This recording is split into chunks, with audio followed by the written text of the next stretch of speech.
Olá a todos, meu nome é Felipe Spritzer, eu sou o CEO e fundador da Portfel, a empresa de consultoria de investimentos do Grupo Primo. E hoje eu vou falar sobre a importância de ter investimentos no exterior.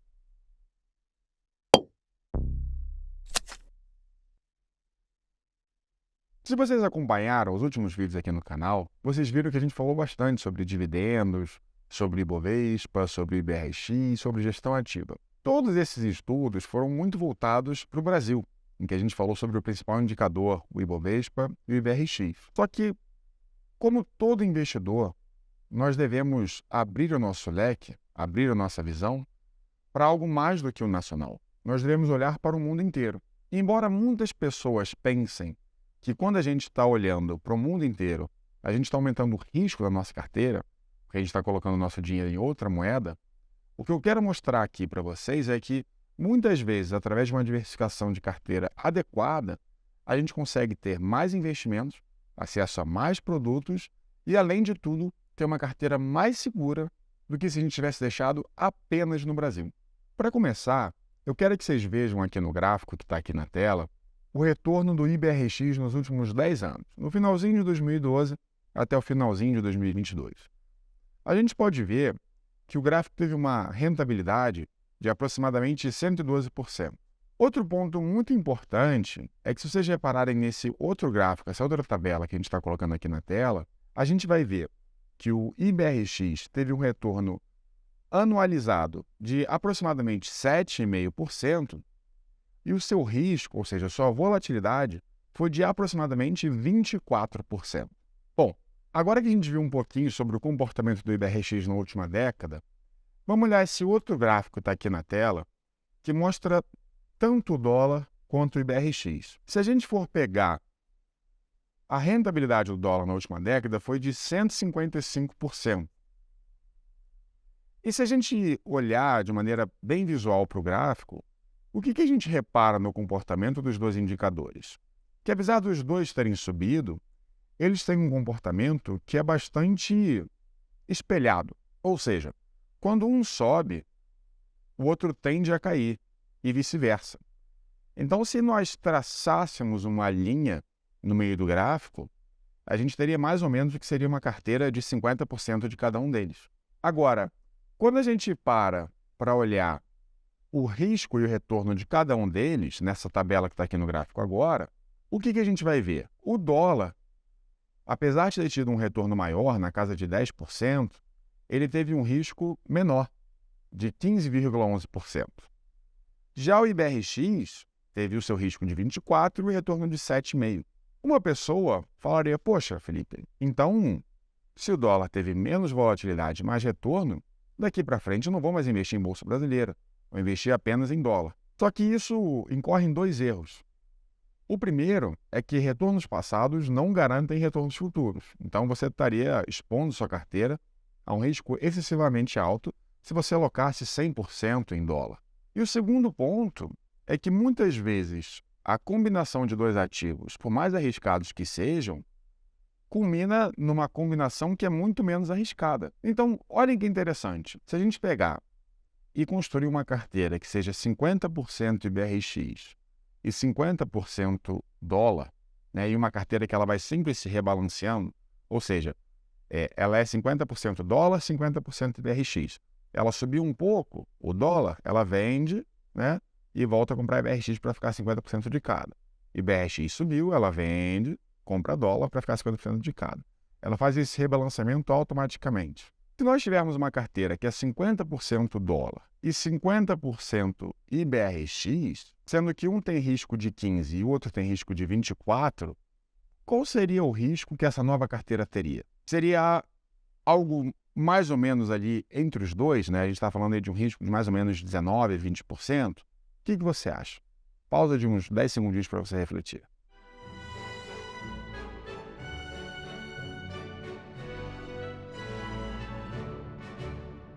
Bem, antes de dar essa resposta, eu quero que vocês vejam esse gráfico aqui, em que a gente vai colocar uma carteira. A gente vai ter o IBRX, a gente vai ter o dólar, e a gente vai ter uma carteira que eu mencionei, que é a carteira 50% IBRX, 50% dólar. Vamos ver como é que ela vai ficar no gráfico. Olhem que interessante. A combinação de IBRX com dólar formou uma terceira opção que é muito mais linear do que as outras duas. Quando a gente para ver essa nova tabela, o que a gente tem? A gente tem o IBRX com retorno de 7,5 e risco de 24, o dólar com risco de 15 e retorno de 10, e a combinação de 50% dólar e 50% IBRX teve um risco de 11,74%, ou seja, razoavelmente menor do que o dólar e razoavelmente menor do que o IBRX. Como isso é possível? A combinação de dois ativos arriscados gerou um terceiro ativo que é menos arriscado do que qualquer um dos dois sozinhos. Isso é o que a gente chama de diversificação de carteira.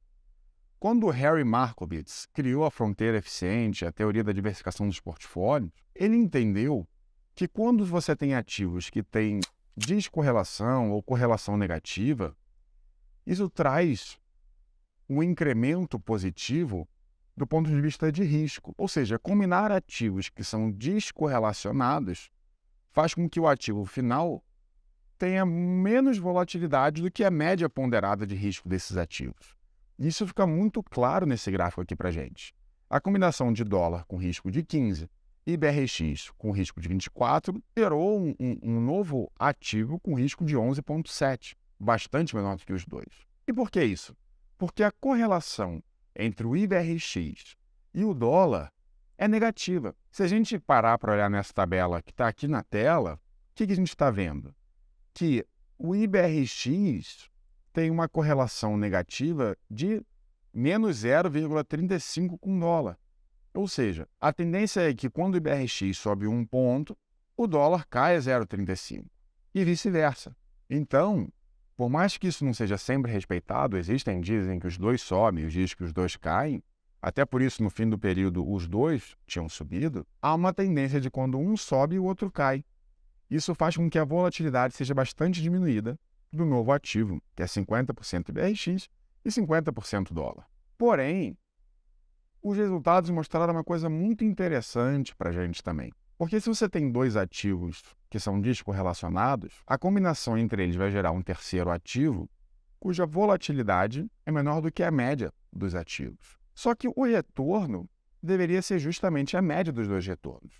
Ou seja, se você tem um ativo que subiu 100 e um outro ativo que subiu 200, por mais que o terceiro ativo seja menos volátil, ele deveria retornar 150%, correto? Só que, vamos botar o gráfico de novo aí na tela. Olha só, se a gente parar para ver, o IBRX subiu 111,75%, o dólar subiu 155,33% e a carteira IBRX e dólar, 50% de cada um, subiu 166%. Ou seja, além de ter tido menos risco, subiu mais do que ambos os indicadores. Mas como isso é possível se eu acabei de falar para vocês que o retorno deveria ser a média dos dois? Isso traz a gente para outra conclusão muito interessante. Vocês lembram que eu falei há alguns minutos que quando o dólar subisse, automaticamente ele seria vendido para comprar mais IBRX para voltar a equilibrar a carteira? E quando o IBRX subisse, ele ia ser vendido para comprar dólar e voltar também a equilibrar a carteira? Vocês lembram disso? O que isso significa? Que passivamente, ou seja, apenas para rebalancear a carteira, você foi comprando dólar quando ele caía e foi comprando bolsa quando a bolsa caía. Então, automaticamente, você foi se aproveitando, sem tentar adivinhar o momento de mercado, simplesmente porque tinha caído, você foi aproveitando os momentos de baixa dos dois indicadores. E, ao mesmo tempo, você vendia quando o indicador subia demais. Então, apenas através desse rebalanceamento, a gente conseguiu gerar um alfa. A gente conseguiu gerar resultados adicionais. Uma carteira que não fosse rebalanceada, se a gente botar ali no gráfico para ver, ela deveria ter um retorno ali próximo de 133%. Só que através do rebalanceamento, a gente conseguiu ter uma carteira que entregou 166%. Ou seja, 33 pontos percentuais a mais na última década. Ou seja, esse estudo traz a gente para duas conclusões muito importantes. A primeira é que a diversificação de carteira é essencial para uma diminuição de risco significativa do nosso portfólio. A segunda conclusão é que quando você tem uma carteira estrutural com pesos já definidos em cada classe de ativos, você acaba automaticamente gerando um alfa que a gente chama de alfa de rebalanceamento. Apenas por rebalancear a sua carteira, você gera resultados adicionais ao que seria se você estivesse apenas investindo nos índices. Então, ao ter uma carteira estrutural e com bons indicadores, você tem mais retorno e menos risco. Agora, olha que interessante. Eu mostrei para vocês um estudo feito apenas com IBRX e dólar. Imagina quantos indicadores e quantas estratégias de investimentos a mais a gente poderia colocar nessa otimização de carteira.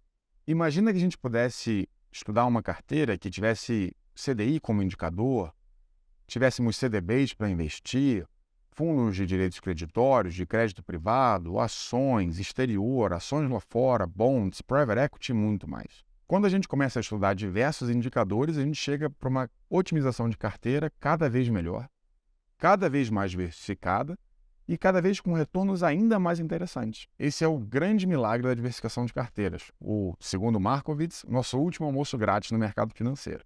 E é exatamente isso que a gente faz para os nossos clientes da Portfel. Então, se você gostou, eu vou pedir para você deixar seu like no vídeo, comentar, para você compartilhar com quem possa se interessar, tá? E por último, deixe seu comentário aqui embaixo também. Você sabia que uma carteira feita por IBRX e dólar tinha menos volatilidade e mais retorno do que os dois? Muito interessante, né? É isso, até a próxima e muito obrigado.